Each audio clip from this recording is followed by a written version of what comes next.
as I talked about last year in my 2022 season previous for them, I was hopeful that the Lions would make some substantial progress in year 2 of their rebuild. Now, as it comes to the 2022 season, it came so-so. They looked good on offense, but then that was because their defense was really bad. So they scrapped and fought hard to try to get back into games, but it didn't end up in wins. So they started off a disappointing 1-6. A lot of it was fluky losses, by the way. They came so close, but they couldn't get that far. So they started off a disappointing 1-6, but the second half of their season saw them roar back. And while they couldn't get a playoff spot, though, they were that close, but they managed to spoil one's hopes of getting a playoff spot in the Green Bay Packers in the season finale, and what ended up being the wins to change for the NFC North. So for the Lions, they ended their season 9-8, and everyone's looking at them like, shit, maybe they could be the ones to win the division in 2023. Maybe they're on the rise. And I was in agreement with them. I was agreeing with many that this 2023 could be the time that the Lions show up. They finally rise from the ashes. And this year could be the year that they finally take that next big leap. And now as we transition to my top goal for the Lions in 2023, it's very simple. Win the damn NFC North. That's it. Win the damn division, because it's so wide open that it's yours for the taking. It is so yours for the taking. Like, you've made all this improvement within the last 2 years, that it is right there. It is right there for yours to take. Like, you don't know what you're going to get out of the Green Bay Packers. You don't even know what you're going to get from the Minnesota Vikings. You may have a challenger in the Bears, but the division is right there. So, looking at some of my team needs from them from my season recap, I wanted the Lions to address perhaps their biggest weakness from 2022, and that was the defense, because their secondary was awful. Their corners were pretty bad at trying to cover opposing receivers, whether it was in small passing situations or even like giving up big, large, deep downfield plays.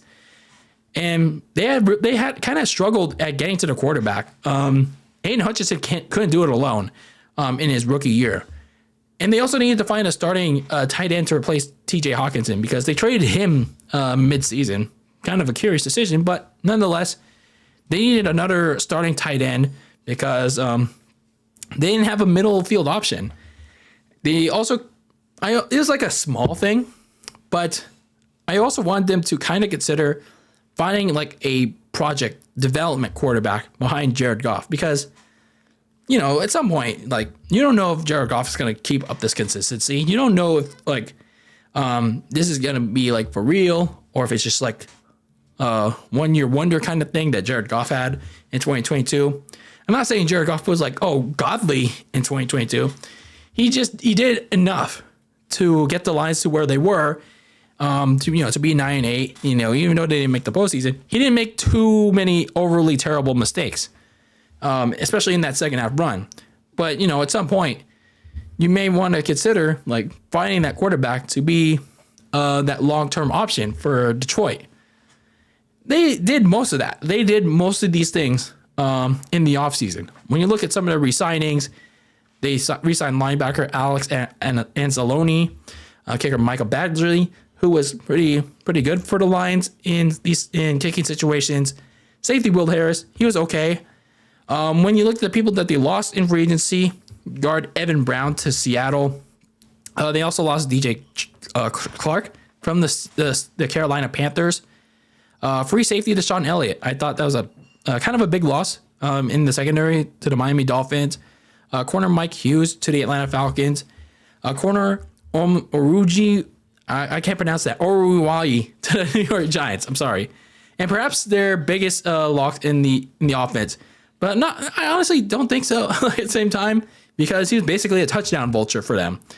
Jamal Williams to the New Orleans Saints. Their running back, in the second half of the season. Yeah, Jamal Williams, the touchdown vulture. But yeah, when you look at the additions, though, the additions to this team, it pretty much negates the subtractions. It pretty much negates the losses, because when you look at their free agency additions, you add in a Pro Bowl super, like almost NFC champion safety, C.J. Gardner-Johnson from the Philadelphia Eagles on a 1-year deal. Like, that was pretty much a surprising move that C.J. Gardner-Johnson didn't re-sign with the Eagles, and it said goes to Detroit. Like, wow. So Detroit got a big boost in its secondary, like right then and there, getting a safety from a NFC champion team. Like, huh. And then they also got Emmanuel Mosley on a cheap deal because he was coming off an injury from the 49ers. And yeah, we all know what happened in that Carolina game. They also got corner Cameron Sutton for the Pittsburgh Steelers. Another good corner for the Steelers.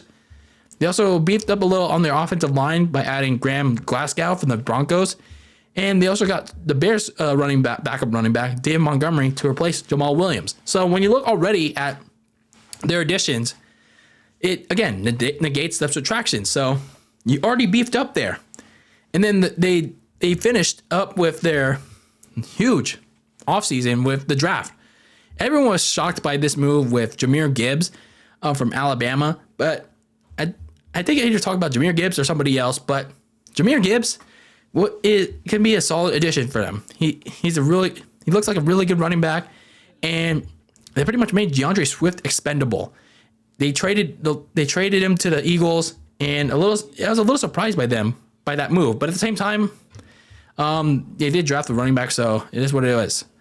They also got a tight end by the name of Sam Laporta from Iowa, so that kind of solves that tight end problem that I was talking about. They also got a quarterback by the name of Hendon Hooker from Tennessee. And let me talk about Hendon Hooker. He looks like a real good pickup for Detroit. Seeing a little bit of his film, he looks like he plays very smart, both on and off the script. Throws a very nice deep ball, and he looks like he has very nice athleticism. He is coming off a torn ACL though, and he is 25 years old. But hey, age shouldn't be a difference regardless. I do think he is going to be sitting, obviously, learning behind Jared Goff for now. But when the time is right, I think maybe give him a season or two.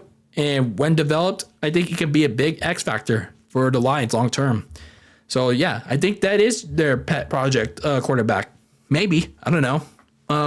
If he gets some preseason action, we'll see how he plays. So for the Lions, they did exactly what they needed to do, and that was fix this defense.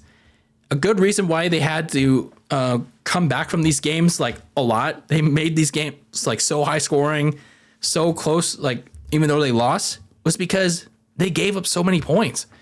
And yeah, they had to claw back only to fall short. So it's very good to see that the front office really took it to heart to address their biggest needs. Now it's just a matter of how they put it all together on the field.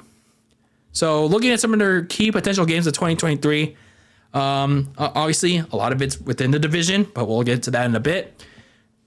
It starts really in the very beginning. Week 1, your biggest test of all. In Kansas City against the reigning, defending, undisputed Super Bowl champions, the Kansas City Chiefs. Like literally the NFL could have picked all the teams and they picked the Lions. Like, holy shit. Like the team that literally knocked off Green Bay out of the playoffs, and then now they reward them with a date with Kansas City.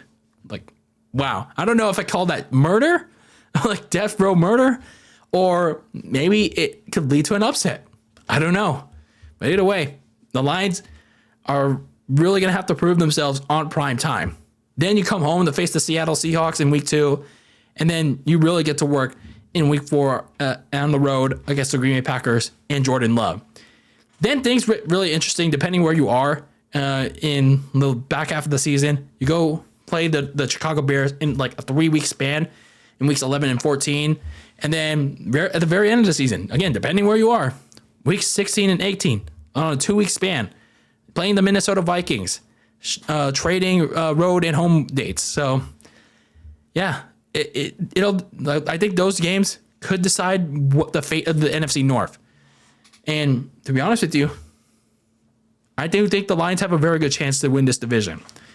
So, looking at my biggest questions for Detroit going into 2023, and it's about the offense. So, obviously, I have my questions about Jared Goff, but this offense is going to be missing a key piece for the first 6 games of the season because Jameson Williams was suspended for violating the NFL's gambling policy.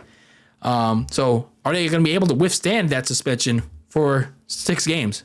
All they have right now is Amon-Ra St. Brown at receiver. And, the Alabama product in Jameson Williams, he looked pretty solid. So, are they going to be able to withstand his absence for 6 games? Speaking of Jared Goff, is he going to be able to maintain that play from 2022 to lift the Lions to the top of the NFC North? Because if he doesn't, and Hendon Hooker doesn't look like he's ready to play, you have a problem. You have a serious problem there.